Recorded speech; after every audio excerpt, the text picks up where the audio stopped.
Hello, everyone. My name is Kamilian, and in this series, I share unpopular opinions of mine on movies, TV shows, and games.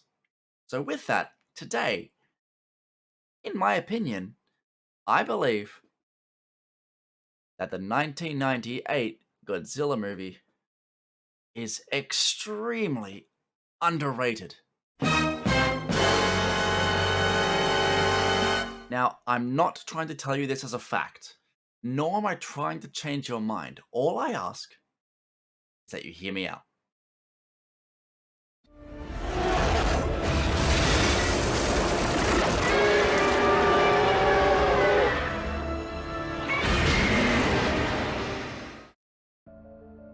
Gojira. In 1998's Godzilla, the lone survivor of a mysterious monster attack in the opening scene first utters the title monster's iconic name. Godzilla. Godzilla. Godzilla. And he's clearly disturbed by what he saw. It might be the most memorable scene of the entire movie, and amped up audience anticipation to see that giant lizard in all of its glory. In this scene was a survivor seeing a monster that fit the description of a cultural myth or legend, and he named it as such, but by legend only. The movie makes it very clear that the legend of Gojira exists, and that this gentleman honestly believes that what he saw is in fact Gojira. But this is ultimately just a monster resembling Gojira, and the movie again makes it abundantly clear that this is not actually Gojira from the myths and legends when Charles, the news reporter, absolutely butchers the name on a news broadcast, calling it Godzilla. In 2014, the creature's name was tossed out somewhere in between a dozen dramatic close-up shots of Ken Watanabe's worried face. As you can expect, this did not have the desired effect on audiences. Practical effects. Now, in all honesty, I'll be one of the first people to stand by the use of CGI, as it really has its benefits in portraying unhuman-like characters that makeup just can't achieve, as well as many other things, including set pieces, entire worlds, or even the smallest thing such as changing a hairstyle or removing a character, things that you'll never notice that was done using computer effects. And I stand by all of what I've just said when CGI is used right. And I know that's ambiguous to say the least, but we'll leave that for another day. Whilst the 2014 movie was clearly way ahead of the first movie in the CGI department, however, the 1998 Godzilla has surprisingly great practical effects. From the car crashes on the street of New York to Godzilla's eggs, even the giant footprints in the ground, there were some expertly creative uses of practical effects for their time. Though it still wasn't enough to make the wider audience ignore the CGI rendered monster, which to me didn't actually look too bad upon its release. However, the practical effects were more than satisfying. The setting. The 1998 movie uses New York almost as a character itself, and it cleverly uses iconic monuments and locations as part of the narrative. One pilot even inadvertently destroys the Chrysler building when trying to shoot Godzilla. Godzilla even uses Madison Square Garden as its own personal nest, as the stadium is full of the creature's eggs just waiting to hatch. More of that later, but on top of all that, there are, of course, yellow taxicabs in almost every scene. All these little details and much more added invaluable atmosphere to the overall movie.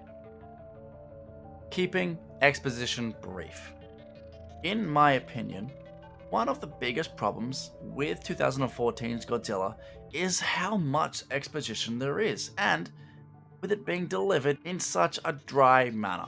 It made the movie too sluggish to get through at times. Now, I love my lore as much as the next nerd, but with the 1998 version having no interest whatsoever in going into any detail about anything, and it being absolutely surface level in its backstory, that at least means there aren't any 5-minute long monologues about the Army's intentions, which is what took up way too much time in the newer movie. The characters. There are almost no interesting characters in the 2014 Godzilla movie whatsoever, with the exception of two possible intriguing characters, Bryan Cranston and Ken Watanabe's characters. Annoyingly, Bryan's character was killed off not even halfway into the movie, and it's one of the things that the series repeatedly gets wrong.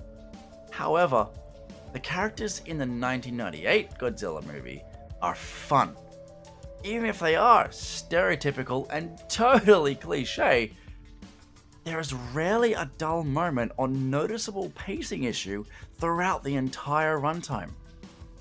I would argue strongly that the 1998 movie has a much more well-rounded and just simply overall better story than the 2014 reboot. Godzilla's screen time.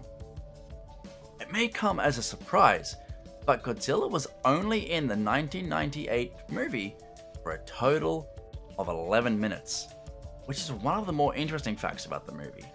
This is one of the cues that the 2014 movie took from the 90s version, as Godzilla also features for a very little amount of time.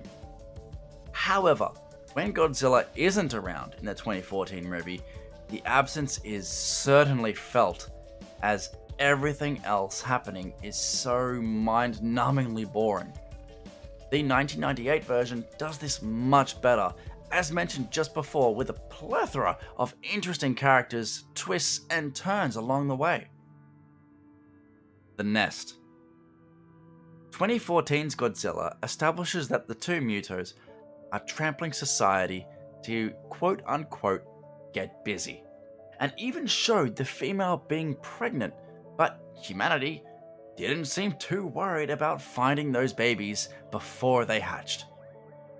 While the soldiers who accidentally discovered it were busy worrying about deactivating the nuclear bomb within the nest, only one guy thought, you know what, maybe I should probably destroy these things. And he did that. All too easily, in fact. 1998's Godzilla sent the protagonist and his crew on a mission to bypass military security just to get to the nest. And once they discovered it, a few of those eggs started hatching before they could set off carefully placed explosives.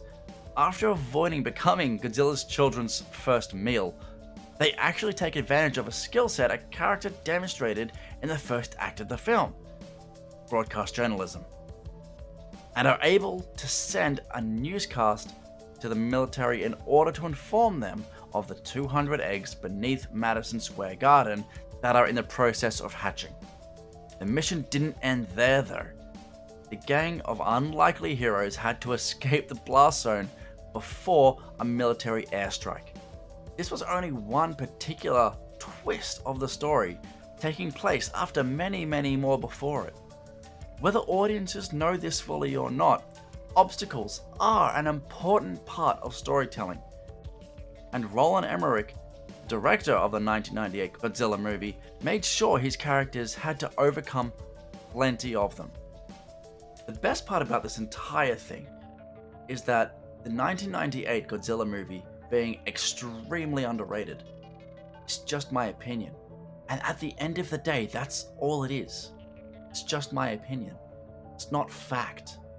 Regardless of whether your opinion aligns with mine or vastly differs, I'd honestly love to hear about it down in the comments below.